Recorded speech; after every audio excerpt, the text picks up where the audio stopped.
Good morning, East Texas. This is Adam Morrow with Express Employment Professionals, and I'm here today with Tom Mullins, President of the Tyler Economic Development Council. Good morning, Tom. Good morning, Adam. How are you? Great. Thanks for having us this morning. You're welcome.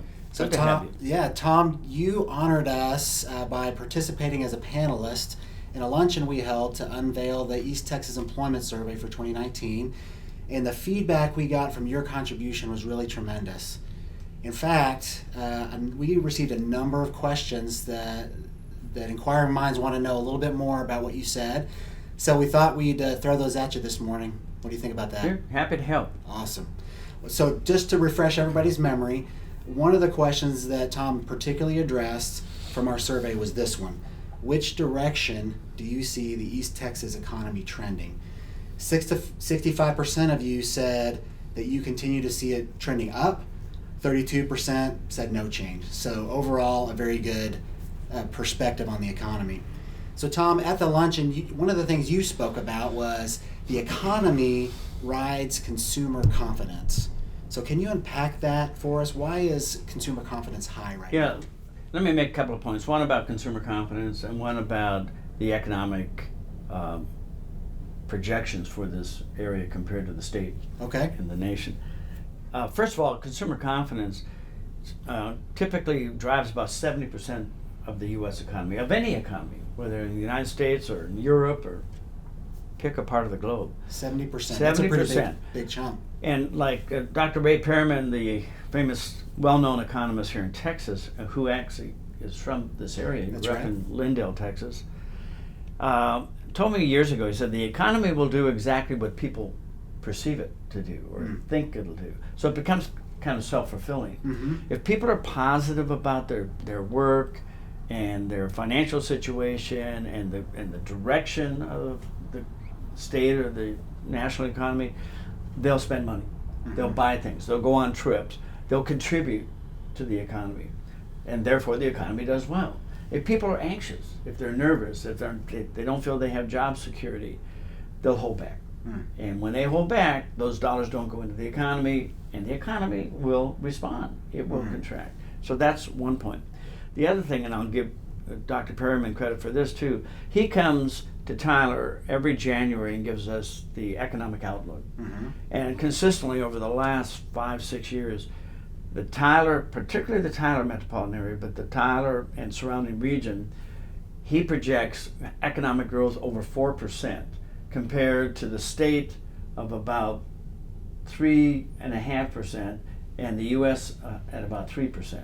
Wow. So not only are we seeing the positive economic confidence that we have here in Tyler, East Texas, with people buying things and lots of construction, people moving in, traffic congestion. Sure. Those are all indicators that our economy is booming. But the economists are looking and saying, you're going to continue to grow. You're going to continue to grow at a faster rate than the state of Texas and the U.S. That's good news for those of us in East Texas. It's great news because even though a strong economy and lots of growth and expansion may cause some inconvenience, you know, you're seeing road construction, you're seeing more traffic, you're seeing a need for the city of Tyler to upgrade its infrastructure.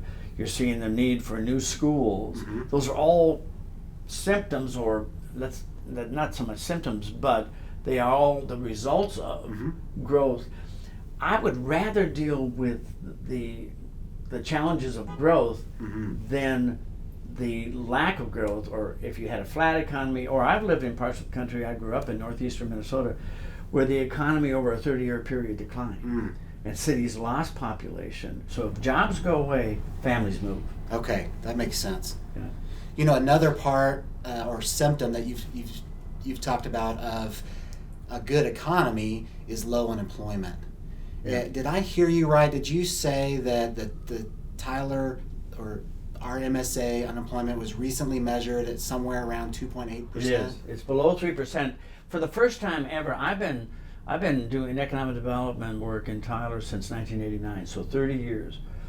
And of course, at that time, the end of the 80s was really kind of a stressful economic time because energy had collapsed and pulled a lot of the economy down with it. And one of the reasons we started the Development Council was trying to not be put in that situation, Right. in that cyclical up and down pattern of boom bust, to try to diversify the economy. So we've had some unemployment highs of like 7 or 8% unemployment, but we've never been below 3.5%, 3%, let alone 2.8%. And there's some challenges with that. Right. The good news is everybody who can work and wants to work is working. It's a great time to work if you want to. That's right. And there are some people, let's be fair, there are some people who have challenges going into the workforce.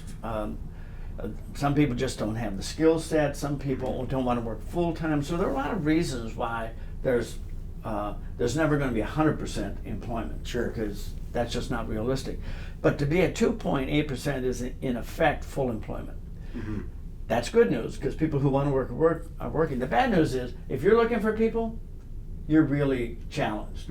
You see help wanted signs up all over Tyler. And so there is a benefit from that. We got an email from a local distributor in Tyler last week saying that he's going to have to increase his starting pay because of the tight labor market and some of the new companies coming into Tyler paying higher hourly wages. So there's competition. That's right. That competition is going to put pressure on wages, which is good for the worker. Absolutely. From the business person's perspective who's hiring, where are we going to get the people? I said a little while ago that people will always go to where their jobs are. There are parts of the country that aren't experiencing the type of job growth that we are. And it's not a coincidence that Texas has the fastest immigration rate in the United States. On an average day, 1,200 people move into Texas. Just in one day? Just in one day. Wow.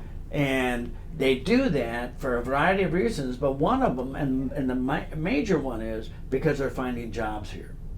So people will move, they'll migrate to where the economy is strong and where jobs are being created. So if we keep creating great jobs, then what we should expect is people are going to be moving into our community. Well, yeah, and your definition, I don't know your definition of great, because let me just take a stab at that. Great jobs could be high skilled jobs, high paying jobs, and yes, we are creating those, and those are harder to find people to qualify to take those jobs. But those jobs then have a ripple effect. They produce consumers. People have a paycheck now. They'll go out and buy cars, they'll go to restaurants, they'll go to movies. So they support jobs that are more entry level. So the jobs are being created at every level of the economy. But you bring up another point too, Adam, and that is that there's really a gap in terms of the skill sets available in the workforce. And it's not unique to Tyler and Smith County. It's national. I've seen estimates of up to 3 to 4 million high-skilled, great jobs that are going unfilled because people don't have the technical training and education in this job market. They're just not available. That's right. So we have to figure out a way to address that. Absolutely. I know we talked a little bit with Dr. Medke over at TJC about some of the things they're doing to train our workforce here. And I would imagine when a company's looking for a place to locate, they're looking for the kind of workforce available. What do companies see in Tyler as they're looking at this as a potential place to land? Well, let me tell you, because we saw this happening with the economy expanding and the unemployment rate dropping, and so about a year ago now, we began talking with Ingersoll Rand Train here in Tyler. A big employer. A huge employer. They average around, because they're seasonal, but they average around 1,500 a year, and a lot of real high skill positions. Plus their R&D and their testing facilities and their engineering component is here in Tyler. Right. Ingersoll, which is based in Indianapolis area, decided that they wanted to have 2 plants in the U.S. that they own become centers for high-end technical training. And they are establishing two what they call FAME chapters, one in Tyler and the other one in Columbia, South Carolina. FAME stands for the Federation of Advanced Manufacturing Education. Okay. It was a concept that was developed by actually the Japanese auto companies, because when they started coming into the U.S. market 30 years ago, they located in fairly rural areas. Those people didn't have the skill sets they needed. So they created their own academies on their manufacturing campuses to train machinists, mechanics, welders, engineers, technicians, really high-skilled, high-paying jobs. So they created a pipeline of workers coming into their facilities. Train is doing the same thing in Tyler and Columbia, South Carolina. And the original group now consists of 8 companies. We're partnering primarily with TJC's Skill Center on the West Campus, but we also interface with UT Tyler and TISD's Career and Technology Center outstanding. On the West Loop to try to get people started in these high-skill career training paths. So not only do they meet the needs of the existing employer base that we have in Tyler Smith County, but it helps us market to companies with those skill set requirements who have a decision to make. Where do we locate? Well, if they know we've got that kind of technology training and that kind of a chapter here in Tyler, that's going to give us a leg up. Absolutely. I love that partnership with businesses and education facilities and the community to create an opportunity to build those skill sets. Absolutely. That's really great for our community. Well, the other point I'll make about that, Adam, is that if you look around the U.S. or look around the globe, you will see economies that are really dynamic and growing and expanding rapidly and creating these high-end, high-wage jobs usually have a very powerful educational component right in the middle of it. That's why we worked so hard over the years through the Economic Development Council and the Chamber of Commerce in partnership with higher education to make Tyler a higher educational destination. We wanted a full 4-year university for UT Tyler. We wanted a skill center and technical training for TJC. We wanted a career technology center for TISD. We have very carefully put these components in place to make ourselves more competitive for those kinds of jobs. That's awesome. That makes me proud to be a part of this community. Yeah, and it's just kind of happened in increments. People kind of paid attention when it was happening, but then they move on with their lives. But now it's starting to produce benefits. That's awesome. Well, speaking of those kinds of benefits, do you have any information or statistics that you can share about businesses that are moving into our area? You mean you want my list of prospects? Whatever you can share. We'd love to hear it. Well, here's the reality. Typically, companies that we work with, because sometimes it'll take a 2 or 3 year cycle, and sometimes they make a decision. In fact, there's a national statistic in economic development. For every 100 prospects that you're working with, you'll get one. It's a very low percentage success story. So you have to be constantly out there making contacts and working with prospects, and then you have to shepherd them through the process to try to get them to come. So the answer is that we always have, depending on the economic cycle, a half a dozen or a dozen companies that we're talking to about Tyler. Okay. That doesn't mean they're all going to come in here. But just to give you an example, over the last 12 to 18 months, we worked with 10 different companies. They ended up choosing Tyler. They ended up creating 2,100 new primary jobs. And when I say primary, these are companies that have multi-state or national markets. Okay. So they're bringing new money in. That's really our focus, is to work with companies that bring new money in. And they've invested close to $300 million in new plants and equipment. And that's just in the last 12 to 18 months? That's in the last 12 to 18 months. And some of those are still under construction. Train is still expanding their headquarters facility. Estes McClure downtown is still remodeling in the old Forum building. Sanderson Farms is over 1,000 employees now, but they'll be fully employed by the August time frame. And so you can go down that list of 10 companies, they're all in the process of building their facilities and starting to ramp up their employees.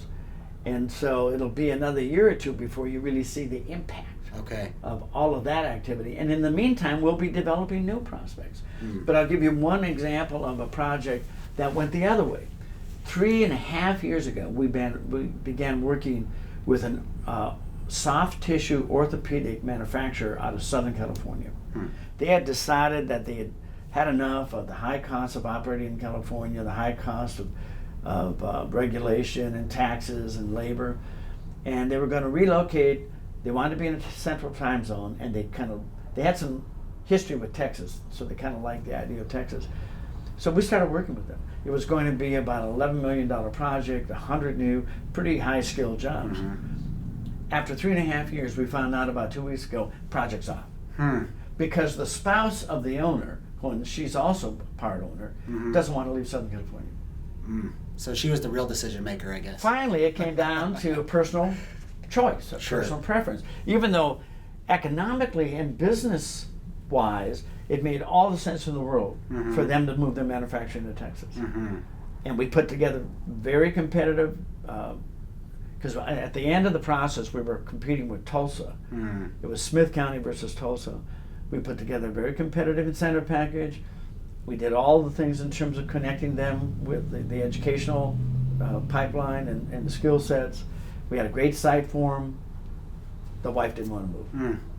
So you win some and you lose some. You win few and you lose a lot. But from the average business person, what it looks like to me is we're winning. You see all the ones that get away, but I'm seeing the ones that you're reeling in. Here's an interesting metaphor. Think of a duck going across the pond. They're just kind of gliding through the water, right? Go underneath the surface, what do you see? You see a lot of really frantic paddling going on.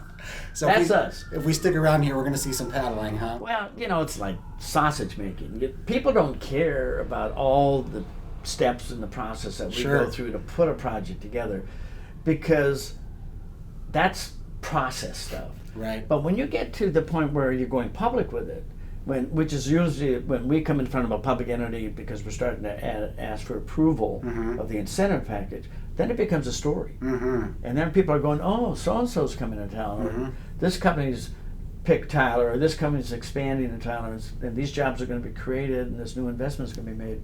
That's when people start paying attention. Well, the takeaway that I'm getting from what we're saying today is it's a good time to be in East Texas, and if you're a business owner, now's a great time to prepare for the future because the economy is going strong and looks to continue that way. Yeah, I mean, it's always kind of there's some risks, there's some things that might give you pause. When 9/11 happened, the economy went down for 2 years. When Hurricane Katrina hit Texas and Louisiana and Mississippi, it knocked that part of the economy out for those states for 5 years. So there can be things like natural disasters, military threats, trade wars. Right now we're seeing a slowdown in the economic exchange between Texas and Mexico because of all of the friction that's going on at the southern border. So there's some things you can't control, but in a time like this, now would be a good time to prepare for things that you can't control. Strike while the iron's hot. That's right. Make hay when you can. All those metaphors apply. We're in an upcycle right now. We've been in an extended upcycle for 10 years now. And then with the tax cuts and some of the regulatory relief, like one economist said, it was like pouring gasoline on an already established fire, and it's grown. Now you start worrying about things like inflation and hyper growth and speculation. Because people tend to. This is kind of a crude phrase, but people tend to overfeed at the trough when the trough is full, and said be like Benjamin Franklin advised us 200 years ago. Moderation in everything is probably the best strategy. Of course. But there's a tendency to want to get yours now. Right. I'm going to jump in. I'm going to take what I can get, and that can cause some problems too. Okay, so we've got a few questions just about you personally. Inquiring minds want to know. Tom, are you a podcast guy? Do you listen to podcasts? I don't. I don't take the time to. I should, because I hear good things about them. There's a million to choose from. So Yep. if you find one, let me know. Any books that you're currently reading? Yeah, but it's just for pleasure. I'm reading the Outlander series. Outlander series. Yeah, which is based in Scotland, and I was born in Dublin, Ireland. So Okay. I have an interest in the British Isles and Ireland and Scotland, and so my wife is an avid reader, I and see. she read that series actually twice. And Okay. I don't know if you've ever read. I haven't. There are like 6, and maybe now there's 7 books. Each book's about 1,500 pages. Oh my gosh. Oh yeah, it's this. Are there this any author- pictures? That's what I want Well, to no, it's just, and now I read on ebooks, Uh-huh. Sure. But and this author is brilliant, so that's strictly a pleasure. And then there's a HBO series for Okay, Outlander, I think I've seen that. Mhm. and it's really, I love it when somebody makes a series either for HBO or Netflix or any of them, or they make a movie and they really follow the book, because a lot of people fall in love with the story from reading the book, and sometimes you're very disappointed when you go see the movie and say that's not what I read. Right. The Outlander is true to the book. Awesome. That's good to hear. Well, we get a lot of feedback in our conversations with businesses about new generations entering the workforce and some of the differences that we see. Sometimes we get comments about those under 30 years old, or maybe they think differently. Any comments from your perspective on how do you integrate these generations in the workforce? Yeah, it's interesting you ask that question, because they all have a different point of view in terms of just how the economy works. Mm-hmm. I'm fascinated because I'm kind of a student of local and state and national politics. Mm-hmm. And especially now we're in a presidential cycle, and you see all these people that have announced to run for president, and they all have that kind of a niche. Some of them appeal to that younger generation, some of them appeal to more the older generation, and for different reasons. And it's an interesting melting pot, this experiment we call the United States, because you got to figure out a way to make it work together. Mm-hmm. And now we're having debates about, are free markets good? Is capitalism good? Is socialism an option? Is there some kind of blended version of all that that could make the United States even work better? And the answer is typically you end up somewhere in the middle. And because the majority of people, they may have strong feelings on one side or the other, but they know to make it work, there's got to be some kind of compromise and agreement in the middle. And I would imagine that would work for a business too. It absolutely You got to have does. some communication here and figure out how can I leverage the strengths of the way you think with the wisdom that I have from running this business. And it brings up another quote from Steve Jobs, Apple founder. Heard of him? Yeah. He's very famous, and he was quoted one time about, he said, we do not hire smart people because with their technology, the people have to be smart just to get into their interviews. We don't hire smart people and tell them what to do. We hire smart people so they can tell us what to do. So you try to leverage that intellectual power of these different generations and allow them to express themselves. That's good. That's good stuff. All right, final question, and we've already probably hit this topic, but we've asked all of the panelists, what is your outlook for industry in East Texas for the rest of this year? Yeah, this might surprise you. I'm very positive. I just see so many positive things going on in the economy. I look at the reports, projections made by people like Ray Perriman, but they've also been made, if you talk to the state comptroller, Dr. Lloyd Potter, who's at the University of Texas at San Antonio, everybody knows about what we call the Texas Triangle. The majority of the population in Texas, the majority of everything, traffic, growth, expansion of businesses, is in Dallas-Fort Worth at the peak, go down Interstate 45 to Houston, Interstate 10 to San Antonio, and then come back up 35 through Austin and Waco. 80% of everything in Texas happens in that triangle. But that's going to change because Lloyd Potter has done the projections in terms of how growth is going to happen, and that triangle, that peak, is going to move over to Tyler Smith County, and it's going to be a modified rectangle in the next 20 to 25 years because of the rate of growth that's happening here. And when I see those kinds of projections, and I see 1,100 people a day increasing the Texas population, we gain around 25 to 3,000 people a year in the Tyler Smith County market. That gives me a lot of confidence that the economy is going to continue to be strong. That's great news. Tom, thank you so much for your time this morning and all the work you do on behalf of East Texas. It's been a pleasure. Yeah, I've enjoyed it, Adam. Thanks for including me in the process, and hopefully some people will get some information out of it. Outstanding. Thanks so much. You're welcome.